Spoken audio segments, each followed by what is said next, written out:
اور وہ ان کا یہ اعلان ہے کہ وہ آئیں گے تو اس کے خلاف تحریک شروع کریں گے، ایکٹیو ہوں گے، ساری چیزیں جو ہے وہ ہوں گی۔ تو اس لیے آپ یوں کہہ سکتے ہیں کہ اگر توفیق آصف جیتتے ہیں اور ان کا پینل جیتتا ہے سپریم کورٹ بار ایسوسی ایشن کے الیکشن میں، تو پھر آپ یہ توقع رکھیں کہ آئندہ مستقبل میں عدلیہ کی آزادی کے حوالے سے ایک تحریک بھی شروع ہو سکتی ہے، ایکٹیو ہو سکتے ہیں وکلا جو ہے وہ سپریم کورٹ بار ایسوسی ایشن کے لیول پر، اور پھر جو ہے وہ متحرک ہوں گے مختلف جو لیول پر یہ وکلا۔ تو یہ آج کا دن اس لیے جو عدلیہ کا مستقبل ہے اس کے حوالے سے بہت ہی اہمیت کا حامل ہے۔ دیکھتے ہیں کہ سپریم کورٹ بار ایسوسی ایشن کے الیکشن کس کے حق اور کس کے خلاف جاتے ہیں۔ دوسرا جو ہمارا معاملہ ہے وہ ہے جو سہیل خان آفریدی ہیں، انہوں نے جانا ہے آج اڈیالہ جیل میں۔ رات کو علی امین رات کو جو رانا ثناءاللہ صاحب ہیں وہ وسیم بدامی صاحب کے پروگرام میں تھے، اور وہاں پہ ان سے جب پوچھا گیا تو انہوں نے دو باتیں کی۔ ایک تو گزشتہ رات کو میں نے آپ کو بتایا تھا کہ عمران خان صاحب نے جو پیرول پر رہائی کی بات کی ہے، اس رہائی کے معاملے کو حکومت کیسے دیکھے گی؟ تو حکومت کا رد عمل آ گیا ہے۔ حکومت نے آج رانا ثناءاللہ نے یہ کہا کہ جو عمران خان صاحب ہیں وہ جو ہے وہ مکمل طور پر جو فوج ہے پاکستان کی اس کے ساتھ مکمل تعاون کا اعلان کریں اور ان کی سپورٹ کریں، اور اپنی پارٹی کو بھی کہیں وہ اس کی سپورٹ کرے۔ اور اس کے بعد انہوں نے کہا کہ یہ دیکھا جا سکتا ہے کہ یہ جو انہوں نے آفر کی ہے پیرول پر رہائی کی، اس کو جو ہے وہ دیکھا جا سکتا ہے۔ تو ایک تو حکومت کا پہلا جو ہے وہ رد عمل آ گیا پیرول پر رہائی والا معاملہ۔ میں نے آپ کو بتایا تھا پچھلی ویڈیو میں، بیرسٹر سیف، بیرسٹر گوہر اور جو نورین خانم ہے عمران خان کی بہن ہے، ان تینوں نے یہ تصدیق کی تھی کہ عمران خان صاحب نے کہا ہے کہ اگر مجھے پیرول پر رہائی دے دی جائے تو افغان معاملات والا جو افغانستان کے ساتھ مسئلہ بنا ہوا ہے میں اس کو حل کر سکتا ہوں۔ تو یہ ایک ڈسکشن شروع ہوگی کہ پیرول پر رہائی کس طرح ہو سکتی ہے، حکومت کا رد عمل کیا ہوگا۔ تو حکومت کا رد عمل یعنی کہ رانا ثناءاللہ جو ہے وہ اس پر بول پڑے ہیں۔ ایک تو یہ معاملہ ہو گیا۔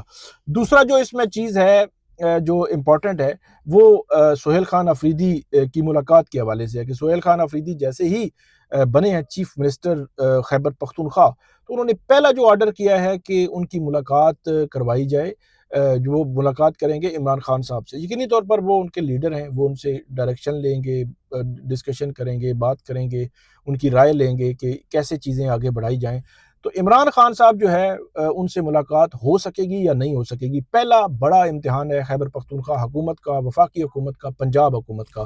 رات کو متی اللہ جان صاحب سینئر صحافی ہیں، انہوں نے ایک ٹویٹ کیا، اس ٹویٹ میں انہوں نے جو ہے وہ متی اللہ جان صاحب نے یہ لکھا کہ 184(3) کے تحت جو ہے وہ جو صوبے کی حکومت ہے وہ سپریم کورٹ جا سکتی ہے، اور سپریم کورٹ کو صوبوں کے درمیان جو تنازع ہے اس پر سپریم کورٹ سے جو ہے وہ درخواست کر سکتی ہے کہ، اور یہ معاملہ سپریم کورٹ کے سامنے وہ لے جا سکتے ہیں۔ اب دیکھنا یہ ہے کہ وفاقی حکومت، اچھا اس میں رانا ثناءاللہ صاحب نے یہ کہا کہ سہیل خان آفریدی بالکل بسم اللہ کر کے جائیں، ان کے لیے ریڈ کارپیٹ جو ہے وہ بچھی ہوگی۔ اب ریڈ کارپیٹ بچھنے کا مطلب کیا ہے کہ ان کی ملاقات کرائی جائے گی یا ملاقات نہیں کروائی جائے گی، آدرائے تفنن کہہ رہے ہیں، یا واقعی ہی ملاقات کروائی جائے گی، یہ اب دیکھنے والی بات ہے۔ حالانکہ ملاقات کرانا بنتا ہے، ایسا نہیں ہے، یہ بڑی زیادتی ہے ہوگی کہ ملاقات نہ کروائی جائے، ملاقات کرانا بنتا ہے۔ وہ لیڈر ہیں اس پارٹی کے، کوئی مانے نہ مانے، کسی کو جو وہ پسند آئے نہ آئے، کسی کی خواہش کے حق میں ہو خلاف ہو، لیکن عمران خان جو ہے وہ ایک پارٹی کے لیڈر ہیں اور بڑی پاپولر پارٹی ہے۔ اس کے جو ہے وہ پاپولیرٹی لیول آپ نے دیکھ لیا کہ خیبر پختونخوا سے ایک ممبر بھی نہیں ٹوٹا اور سہیل خان آفریدی وزیر اعلیٰ منتخب ہو گئے۔ تو ایک تو وزیر اعلیٰ کے حوالے سے یہ اب آج بڑا امتحان ہے کہ حکومت ان کو انٹری دیتی ہے یا نہیں۔ ماضی میں علی امین گڈھا پور صاحب جو ہے وہ ایک دو دفعہ جیل کے باہر بھی گئے، ان کی ملاقات نہیں ہوئی، پھر 4-5 ماہ ملاقات نہیں ہونے دے گی، پھر ان کے پاس ہائی کورٹ کا آرڈر تھا، پھر ملاقات نہیں ہونے دی گئی۔ اب سہیل خان آفریدی کیا اتنا پریشرائز کر سکیں گے حکومت کو کہ حکومت مجبور ہو جائے کہ ان کی ملاقات جو ہے وہ کروائے؟ یہ اب بڑا اہم نقطہ ہے، بڑا اہم پوائنٹ ہے، دیکھنے والی بات ہے۔ ایک دوسرا یہ معاملہ ہے کہ سہیل خان آفریدی کا دن ہے آج، اور سہیل خان آفریدی نے گزشتہ روز پہلا آرڈر یہ بھی کیا کہ صنم جاوید کو پشاور سے کیسے، کس نے کس طرح جو ہے وہ اٹھایا، یہ جو ہے وہ تحقیقات کر کے رپورٹ پیش کی جائے۔ مطلب یہ ہے کہ ایک ٹکراؤ کا ماحول بن رہا ہے سہیل خان آفریدی کے اقدامات سے بظاہر، لیکن یہ ٹکراؤ میں جیتے گا کون، یہ اب دیکھنے والی بات ہے۔ پہلے مرحلے میں تو عمران خان میرے خیال میں جو ہے وہ انہوں نے سہیل خان آفریدی کا نام دیا اور بنوا لیا، یہ ان کی جیت ہے۔ لیکن دوسرے تیسرے اور اگلے مراحل جو آنے والے ہیں ان میں کون جیتے گا کون ہارے گا یہ تو ہمیں وقت ہی بتائے گا، اور پہلا مارکا جو ہے آج ہونے جا رہا ہے۔ تیسرا جو معاملہ ہے وہ ہے توشہ خانہ 2 کیس۔ اس کیس میں اڈیالہ جیل میں اس کا ٹرائل چل رہا ہے۔ اب اڈیالہ جیل میں جو ٹرائل ہے وہ میں آپ کو پہلے بھی بتا چکا ہوں، کوئی آئیڈیل ٹرائل نہیں ہے۔ وہ ٹرائلز اگر یہ عدالتوں میں ہوتے، ہماری جو ڈسٹرکٹ کورٹس ہیں، اسپیشل کورٹس ہیں، اوپن کورٹس میں ہوتے، تو ہم جو ہے وہ وہاں پہ جاتے، بتاتے آپ کو کہ ایک طرف کا موقف کیا ہے، دوسری طرف کا موقف کیا ہے، کون کس طرف جا رہا ہے، کس طرف کیس جا سکتا ہے۔ لیکن انفارچونیٹلی جو اڈیالہ جیل میں ٹرائل ہو رہا ہے وہ اوپن ٹرائل بالکل بھی نہیں ہے۔ لکھتی ہیں عدالتیں فارمیلٹی کے طور پر، ہمارے 3-4 دوستوں کو بھی وہاں پہ اجازت دی ہوئی ہے، وہ اتنے دور بیٹھے ہوتے ہیں کہ ان کو آواز ہی نہیں آتی، اور جو ہے وہ اس طرح رپورٹ ہی نہیں ہوتا جس طرح یہ کورٹ رپورٹنگ میں یہ کیس رپورٹ ہونا چاہیے، جس طرح ہم یہ رپورٹ کرتے رہے ہیں۔ لیکن ایسا بالکل بھی نہیں ہوتا، اور اس وجہ سے آپ لوگوں کو اس طرح کی انفارمیشن نہیں ملتی۔ لیکن پھر بھی ہم نے جتنے بھی ڈاکومنٹس ہیں وہ پڑھے ہیں، اس میں سے چیزیں نکالی ہیں۔ آج بیرسٹر سلمان صفدر حتمی طور پر دلائل دیں گے اڈیالہ جیل میں توشہ خانہ 2 کیس میں عمران خان اور بشریٰ بی بی کی جانب سے۔ کل ان کے جو وکلا تھے کوسین فیصل مفتی اور ارشد تبریز، انہوں نے کل دلائل دیے تھے، آج بیرسٹر سلمان صفدر کے دلائل ہیں۔ اس میں مدعا صرف جو ہے وہ مختصراً میں آپ کو بتا دیتا ہوں کہ وہ مدعا یہی ہے کہ عمران خان نے جو قیمت 58 لاکھ لگی تھی، 29 لاکھ لے کر بلغاری سیٹ اپنے پاس رکھا تھا۔ یہ جو مئی یا جولائی 2021 کی بات ہے، جب سعودی عرب کے 3-4 روزہ وزٹ پہ یہ بلغاری سیٹ گفٹ ملا تھا، عمران خان اور بشریٰ بی بی نے ریٹین کیا تھا 29 لاکھ دے کر۔ لیکن جو ایف آئی اے کہتی ہے 6-7 کروڑ روپیہ جو ہے وہ اس کی قیمت 7 کروڑ سے زائد تھی، تو یہ قومی خزانے کو نقصان ہوا ہے۔ اور اس میں انہوں نے انعام اللہ شاہ، عمران خان کے سابق سیکرٹری، اور ایک سہیب عباسی جو پرائیویٹ اپریزر ہیں جنہوں نے اس کی اسیسمنٹ لگائی ہے، قیمت لگائی ہے، انہوں نے یہ بیان دیا کہ یہ جی ہمیں مطلب پریشرائز کر کے قیمت لگوائی گئی، اور اس کی بنیاد پر یہ کیس بنایا۔ لیکن اس میں سب سے جو خوفناک نقطہ ہے وہ یہ ہے کہ یہی انعام اللہ شاہ، یہی سہیب عباسی پہلے توشہ خانہ میں جب اپیئر ہوئے تھے، جس میں گراف جیولری سیٹ تھا، تو اس میں انہوں نے یہ بیان دیتے ہوئے یہ نہیں کہا کہ جو بلغاری جیولری سیٹ کا کیس بھی ہے، لیکن جب وہ کیس ہو چکا اس کے بعد اب یہ کہہ رہے ہیں بلغاری سیٹ کا کیس ہے۔ تو یہ صورتحال ہے۔ اس میں جو ہے وہ ملٹیپل کوسچنز اٹھائے گئے ہیں، رولز کی وائلیشن اٹھائی گئی ہے۔ اب دیکھنا یہ ہے کہ عدالت اس میں حتمی طور پر کیا فیصلہ کرتی ہے، اور عدالت کیا آج فیصلہ محفوظ ہوگا یا آج ہی فیصلہ سنایا جائے گا، کل فیصلہ محفوظ ہوگا کل سنایا جائے گا، یا آئندہ ہفتے سنایا جائے گا، یہ سارا کچھ آج اڈیالہ جیل سے ہمیں معلوم ہو جائے گا۔ جیسے ہی چیزیں آتی ہیں ہم آپ کو اپڈیٹ کریں گے، ہمیں فیڈ بیک دیجیے گا۔ اللہ حافظ۔